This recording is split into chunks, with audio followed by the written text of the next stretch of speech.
जैसे ही 2024 स्टार्ट हुआ, यूके ने, ऑस्ट्रेलिया ने, कनाडा ने अपनी पॉलिसीज़ को टाइट कर दिया है। रिसेंटली अभी 2 दिन पहले ही कनाडा ने अपनी जो है पॉलिसीज़ को टाइट किया। पहले उन्होंने जीआईसी सर्टिफिकेट की अमाउंट को बढ़ा दिया। अब उन्होंने जो है इंटरनेशनल स्टूडेंट्स को जो एडमिशन्स दे रहे हैं कुछ कॉलेजेस यूनिवर्सिटीज़, उनके ऊपर कैप भी लगा दिया है, क्योंकि यूरोपियन कंट्रीज़ ने ऐसी कोई रिस्ट्रिक्शन नहीं लगाई, ऐसी कोई पाबंदी नहीं लगाई, और वहाँ पर वो उसी तरह से सारी चीज़ें हैं जिस तरह पहले थी। तो अब मेरे भाई जो पहले यूके या कनाडा या ऑस्ट्रेलिया के लिए प्लान कर रहे थे, अगर अब उनको वहाँ पर लगता है कि मुश्किल है, तो वो ऑस्ट्रिया को कंसिडर कर सकते हैं।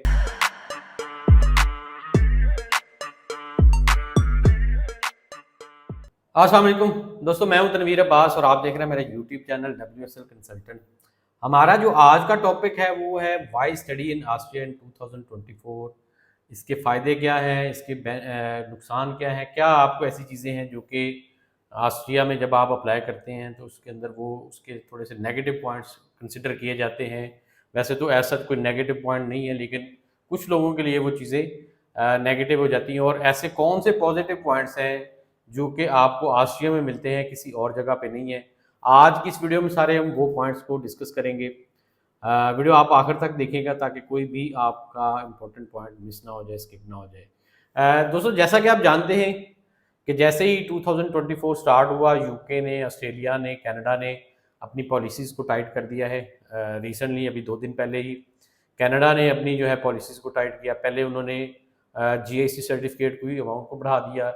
अब उन्होंने जो है इंटरनेशनल स्टूडेंट्स को जो एडमिशन्स दे रहे हैं कुछ कॉलेजेस यूनिवर्सिटीज़, उनके ऊपर कैप भी लगा दिया है कि अब आप एक ख़ास नंबर से ज़्यादा आप एडमिशन लेटर इशू नहीं कर सकते। इसके अलावा कुछ यूनिवर्सिटीज़ और कॉलेजेस को उन्होंने पोस्ट स्टडी वर्क परमिट बंद कर दिया है। तो इस तरह की रिस्ट्रिक्शंस आ रही हैं जिनकी वजह से अब जो है यूरोप में जो है यूरोप के कंट्रीज़ के अंदर स्टूडेंट्स की जो है ज़्यादा हो जाएगा, इंटरेस्ट बढ़ जाएगा, क्योंकि यूरोपियन कंट्रीज़ ने ऐसी कोई रिस्ट्रिक्शन नहीं लगाई, ऐसी कोई पाबंदी नहीं लगाई, और वहाँ पर वो उसी तरह से सारी चीज़ें हैं जिस तरह पहले थी।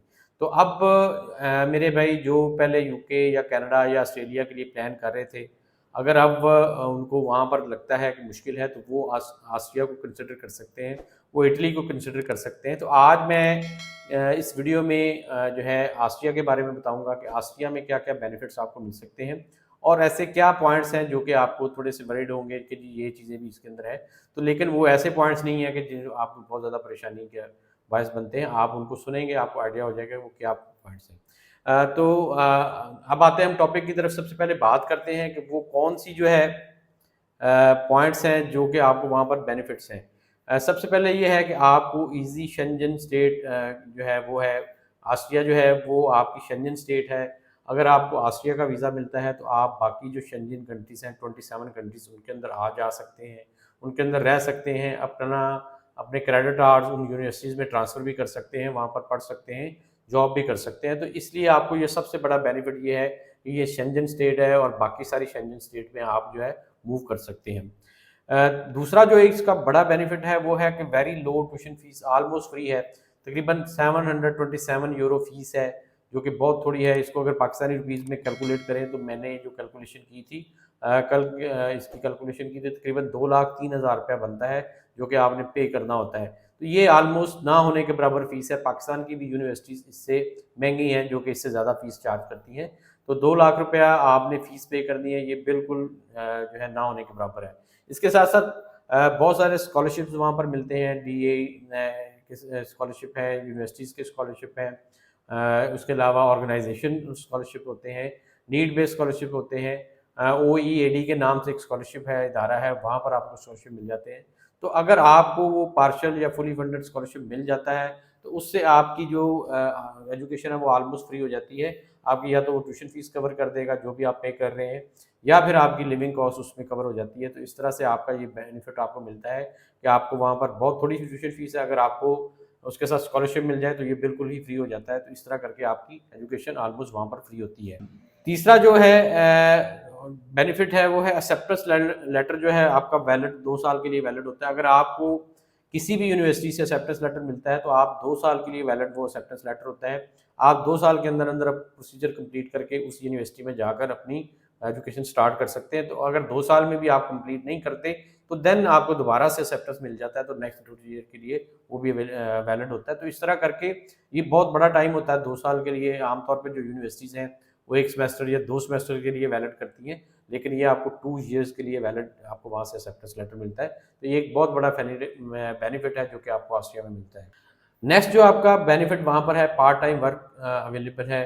आप पार्ट टाइम जॉब करके आप अपनी लिविंग एक्सपेंसेस जो है वो उनको मीट कर सकते हैं। ड्यूरिंग स्टडीज़ जॉब कर सकते हैं, आफ्टर स्टडीज़ जॉब कर सकते हैं। पीआर की ऑप्शन वहाँ पर आपको मिलती है, तो ये भी एक बहुत बड़ा बेनिफिट है जो आपको वहाँ पर मिलता है। इसके अलावा नेक्स्ट जो आपका बेनिफिट है वो है आइल्स आपका रिक्वायर्ड नहीं होता। आपने अगर वहाँ पर पढ़ना है तो आपको कोई 1 या 2 यूनिवर्सिटीज़ के अलावा कोई यूनिवर्सिटी आपसे आइल्स नहीं मांगती। आपको किसी किस्म का लैंग्वेज जो है सर्टिफिकेट वगैरह जो है आइल्स की शक्ल में या टोफल की शक्ल में नहीं देना पड़ता। आप सिर्फ यूनिवर्सिटी अपनी जो प्रीवियस यूनिवर्सिटी है उससे आपने इंग्लिश लैंग्वेज प्रोफिशिएंसी सर्टिफिकेट बनवा कर देना है। वो प्रोफिशिएंसी सर्टिफिकेट जो है उसका सैंपल हम आपको दे सकते हैं। वो आप लेकर उसी को अपना प्रिंट करें और अपनी यूनिवर्सिटी में जाएँ, वहाँ पर आप साइन करवाएँ और सबमिट करवा दें। वही आपका एक्सेप्टेबल होता है। ऑस्ट्रिया की यूनिवर्सिटीज़ उन्हीं के ऊपर ही आपको एडमिशन दे देती हैं। तो अभी भी बहुत सारी यूनिवर्सिटीज़ तकरीबन 70-80% यूनिवर्सिटीज़ विदाउट आयर्स आपको एक्सेप्टेंस दे रही हैं। आपको 1 या 2 जो बड़ी यूनिवर्सिटीज़ हैं, उनके अलावा बाकी सारी यूनिवर्सिटीज़ आपको विदाउट आयर्स एडमिशन देती हैं। दोस्तों अब आते हैं कि वो कौन से ऐसे पॉइंट्स हैं जो कि आपको लगता है कि ये नेगेटिव पॉइंट हो सकते हैं। उसमें सबसे पहला ये कि आपने जो 2 ईयर एजुकेशन है, जो एडीपी जिन्होंने किया हुआ है 2 साल 2 साल का बैचलर या 2 साल का मास्टर किया हुआ है, उनको ऑस्ट्रिया में एडमिशन नहीं मिलता। उनको जो है इटली उनको मिल सकता है, लेकिन उनको ऑस्ट्रिया एक्सेप्ट नहीं करता। उनकी ये जो है बैचलर को वो उनकी जो बैचलर है उसको वो बैचलर नहीं मानता, हम उसको बैचलर कहते हैं, लेकिन वो 3 ईयर की बैचलर को बैचलर मानते हैं। इसलिए 2 ईयर जो इन्होंने बैचलर किया उनके लिए ये ऑस्ट्रिया जो है वो सूट नहीं करता। नेक्स्ट जो आ जाता है जो पॉइंट है वो है आपका एप्लीकेशन टाइम। तकरीबन आपका जो एप्लीकेशन टाइम है वो 8 माह से लेकर 10 माह तक जो है ना वो एक्सटेंड हो जाता है। जब आप अप्लाई करते हैं उसके बाद एक्सेप्टेंस आती है, उसके बाद आप जो है आपको अपने डॉक्यूमेंट्स, उससे पहले आपको डॉक्यूमेंट्स लीगलाइजेशन, वेरिफिकेशन, फिर आपने आरपी के अप्रूवल के लिए अप्लाई करना है, फिर आपने वीज़ा डी के लिए अप्लाई करना है। तो ये आपका जो टाइम टोटल है ये तकरीबन 8 से 10 माह बन जाते हैं। तो इसलिए इसमें एक जो इसका जो नेगेटिव पॉइंट या एक कॉन्स है वो ये है कि इसमें टाइम लेंथी लगता है ऑस्ट्रिया में बाकी जो कंट्रीज़ की निस्बत। नेक्स्ट जो इसका पॉइंट है वो है लैंग्वेज बैरियर। लैंग्वेज बैरियर इस तरह से हो सकता है कि वहाँ पर जर्मन बोली जाती है, तो बैचलर डिग्री प्रोग्राम में अगर आप अप्लाई करते हैं तो आपको जर्मन जो है उसके जर्मन टॉट प्रोग्राम ज़्यादा वहाँ पर मिलते हैं और इंग्लिश टॉट प्रोग्राम्स कम मिलते हैं। तो इस तरह ये एक लैंग्वेज बैरियर भी है। अगर आप चले जाते हैं तो आपको वहाँ पर जाकर जर्मन लैंग्वेज सीखनी पड़ेगी ताकि आप वहाँ की जो कम्युनिटी है उसके साथ जो है अपना कम्युनिकेशन कर सकें, अदरवाइज़ आपके लिए मुश्किल हो जाती है।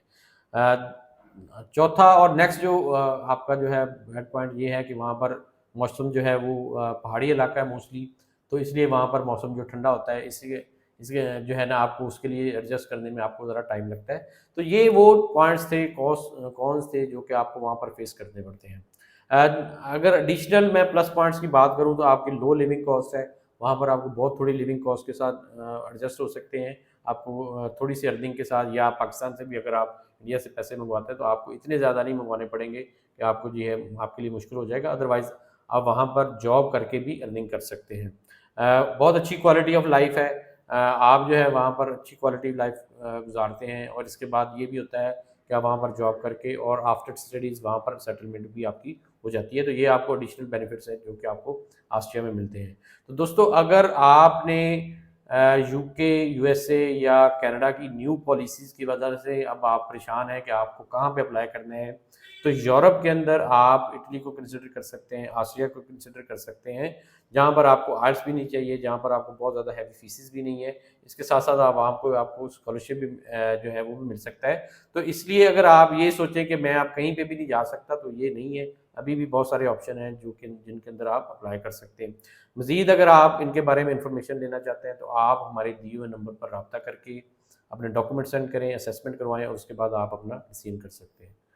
दोस्तों उम्मीद करता हूँ आपको वीडियो पसंद आई होगी। पसंद आई इसको लाइक और शेयर कीजिएगा। मज़ीद वीडियोज़ के लिए आप हमारा चैनल भी सब्सक्राइब कर सकते हैं।